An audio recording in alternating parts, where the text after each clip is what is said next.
수태에서의 마지막 개념, 속도와 거리에 관한 얘기. 미분에서 기본적으로 위치를 미분하면 속도가 되고 속도를 미분하면 가속도가 된다. 여기까지는 했었죠. 그걸 이제 적분까지 추가를 시키면 이제 그 개념이 완전해지는 거거든요. 자, 시각 t에서의 점 p의 속도를 vt라고 하고 시각 a일 때 위치를 x0라고 하자. 그러니까 이제 얘가 처음 시간이 돼요. 그러니까 시각 t가 a에서 b까지 이렇게 움직이잖아요. 그러니까 이제 처음 위치를 이야기하는 거예요. a일 때 위치가 이제 처음 출발하는 시간일 때 위치니까 이제 처음 위치가 되는 거예요. 의미하는 바가. 자, 우리가 요 놈을 정적분을 계산을 하면 속도를 적분하고 있는 거죠. 속도를 적분하게 되면 자, 우리 정적분의 기본 정리에 의해서 미적분하게 제2기본 정리 VT를 일단 부정적분하면 우리가 ST, 그러니까 위치를 미분하면 VT가 되잖아요. 위치를 미분한 게 VT가 됐었으니까 그러니까 이제 위치를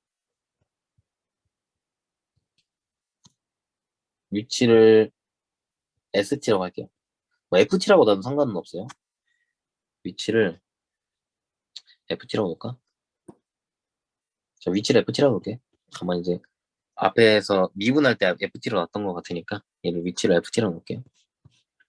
위치를 FT라고 한다면 자, 우리가 위치를 미분했을 때 VT가 된다고 했기 때문에 그러면 우리는 VT의 부정적분 중에 하나를 FT라고 이야기할 수 있죠. 미분에서 VT가 된 거니까. 부정적분 중에서 하나라고 하는 이유는 적분상수가 바뀌면 그 함수가 아닐 수 있기 때문이죠. 그래서 부정적분 여러 가지 있을 수 있죠. 그 중에 하나를 FT라고 볼 수 있는 거죠.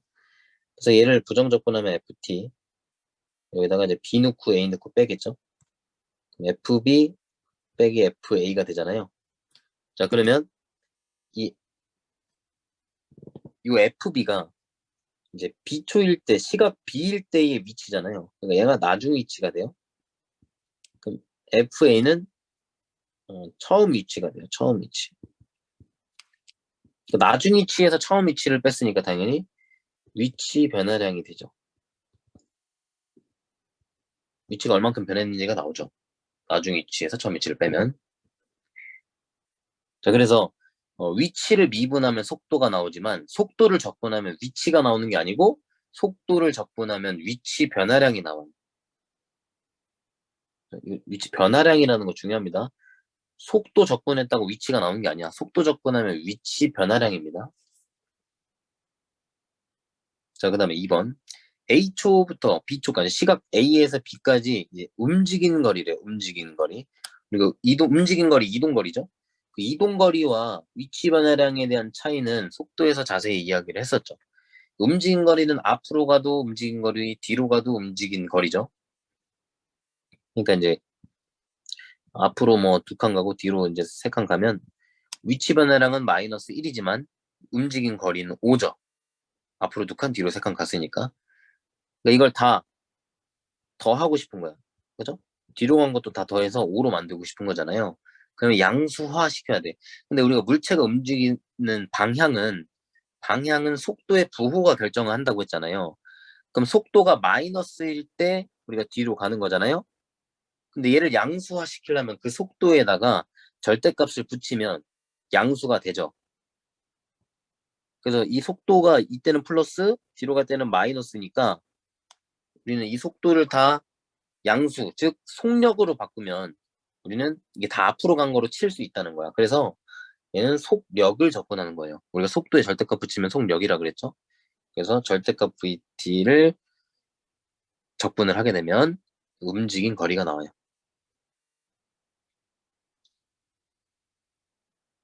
자, 그 다음에 3번. 자, T에서의 점 P의 위치. 자, 우리가 VT가 주어져 있고, 아까 이제 VT를 적분하면 우리가 위치 변화량이 나온다 그랬잖아요. 그러면 정확히 위치는 어떻게 찾느냐? 라고 하면, 이 위치는 처음 위치에다가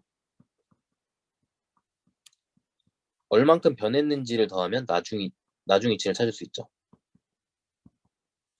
아까 위치 변화량을 내가 뭐라고 했었냐면 나중 위치에서 처음 위치를 뺀 거였죠. 이게 위치 변화량이었잖아. 그럼 계산하면 처음 위치가 이제 빠지면서 나중 위치가 되죠. 그 나중 위치가 위치. 우리가 찾고자 하는 위치가 되는 거죠.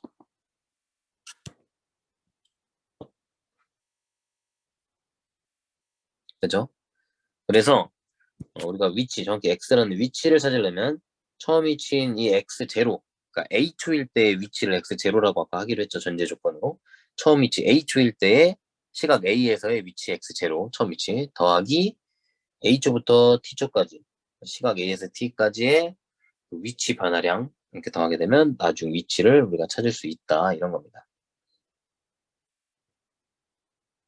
그렇죠? 근데 이제 대부분의 문제들에서 처음 위치를 0으로 많이 주거든요. 그래서 이제 문제에서 전피가 뭐 원점에서 출발하여 이런 말이 문제 시작에 주어져 있을 거예요.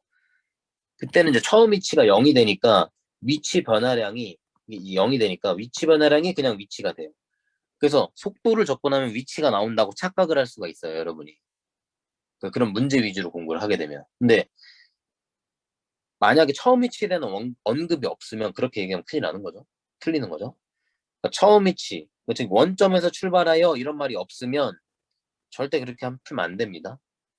이런 말이 있어야만 그러면 위치 변화량이 위치가 되겠구나 라고 생각해서 이제 문제를 푸는 거지. 처음 위치가 0이 아닌 문제도 분명히 있습니다. 또 그걸로 함정을 파기도 하고요.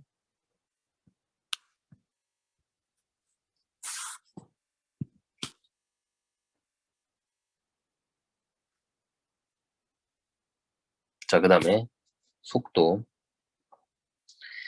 자, 우리가 시각 t에서의 전피의 가속도를 우리가 at라고 하기로 했죠.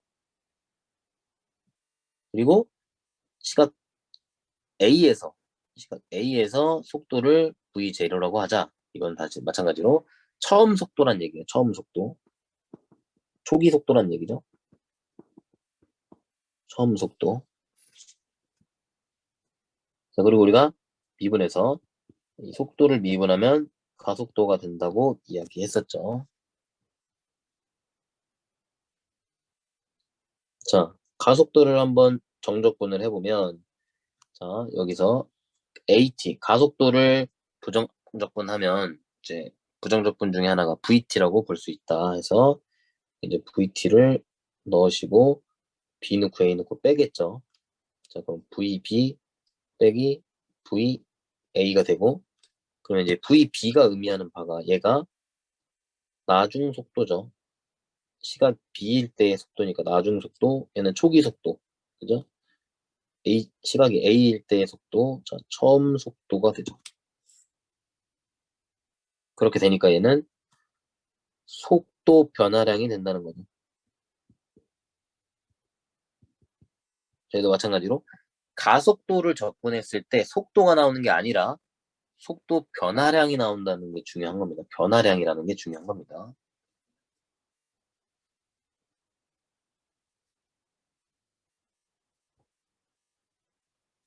자, 내려와서. 자, 그러면 시각 t에서의 전 p의 속도는 어떻게 구하느냐? 속도는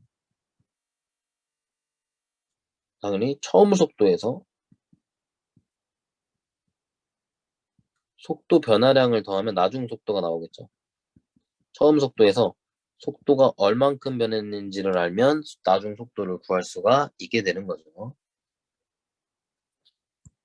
얘도 마찬가지로 처음 속도가 0이라면 그 물체가 멈춰 있다가 출발하는 문제가 대부분이겠죠. 그러니까 멈춰 있다가 출발하기 때문에 처음 속도가 초기 속도가 0으로 세팅이 되는 문제들이 많기 때문에 얘가 0으로 세팅이 되면 속도 변화량, 그러니까 속도 변화량, 즉 가속도를 접근한 게 속도가 되는 것처럼 보일 수 있다는 얘기야. 대부분의 문제에서 멈췄다 출발하니까. 처음 속도가 0이니까. 처음 속도가 0이 아닌 문제도 있을 수 있죠.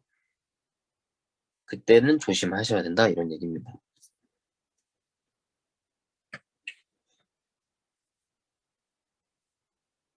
그다음에 3번 이제 그래프에서의 관계. 그러니까 위치 속도 가속도가 미분적분 관계로 막 이제 얽혀 있다 보니까 우리가 원함수와 그 도함수의 그 관계를 따르게 돼요. 첫 번째 위치 그래프를 볼게요. 위치 그래프. 위치를 보통 S로 나타내거든요. 근데 뭐, 그러니까 F로 나타낼 수도 있는 거예요.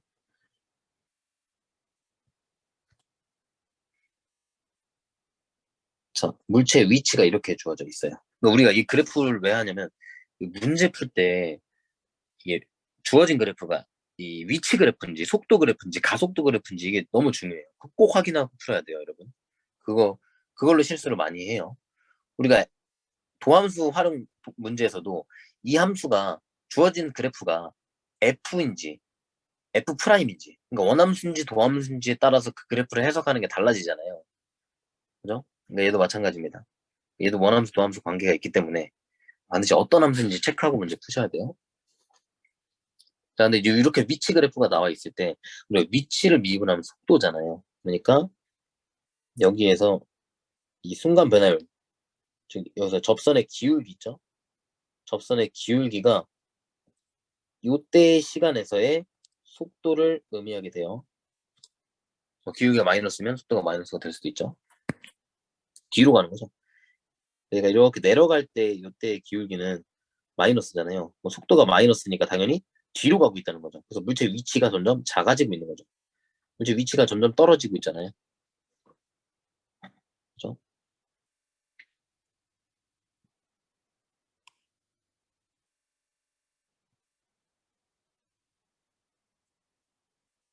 그다음에 속도 그래프가 있다. 자, 속도 그래프일 때는 이 기울기가 의미하는 바가 가속도가 되겠죠. 이 시간일 때의 가속도가 되겠죠. 자, 그 다음에 얘를 만약에 여기 A부터 B까지 적분을 했다고 생각을 해보면, 자, 요 면적, 이렇게 둘러싸인, 곡선으로 둘러싸인, 자, 요 면적이 의미하는 바가 시각 A부터 B까지의 위치 변화량이 되는 겁니다. 이 면적만큼 위치가 변하는 거예요.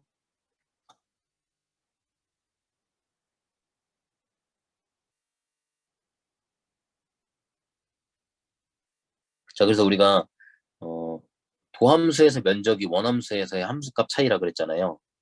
자, 이 위치 그래프 입장에서는 도함수가 얘죠.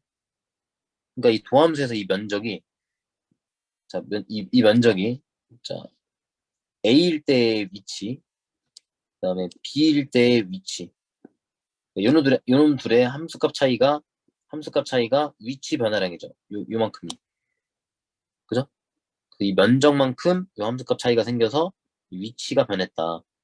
여기 위치에서 여기 위치로 변했다. 이렇게 위치 변화량으로 알 수 있다.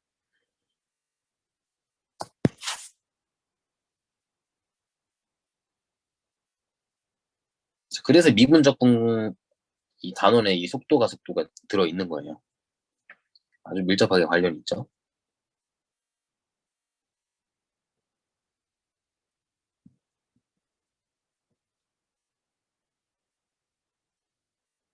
그다음에 이제 가속도 그래프. 자, 가속도 그래프가 이렇게 생겼다. 자, 그러면 얘는 기울기가 의미가 없죠. 가가속도 이런 건 없습니다. 가속도의 변화량 나오긴 하지만 이제 수능에서 안 나오죠. 고등학교 교과에서는 안 나와요. 자, 여기서는 면적만 의미를 갖게 되죠.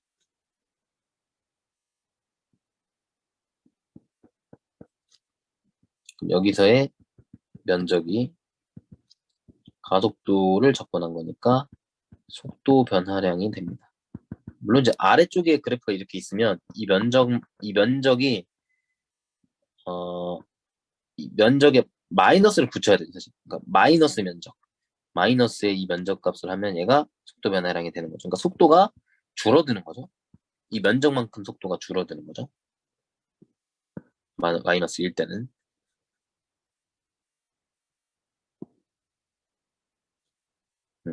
자, 그래서 여기도 마찬가지.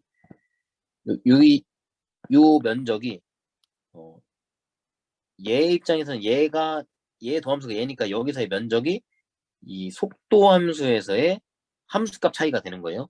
이 면적만큼 함수값의 차이가 생기는 거예요. 그게 속도 변화량이 되겠죠.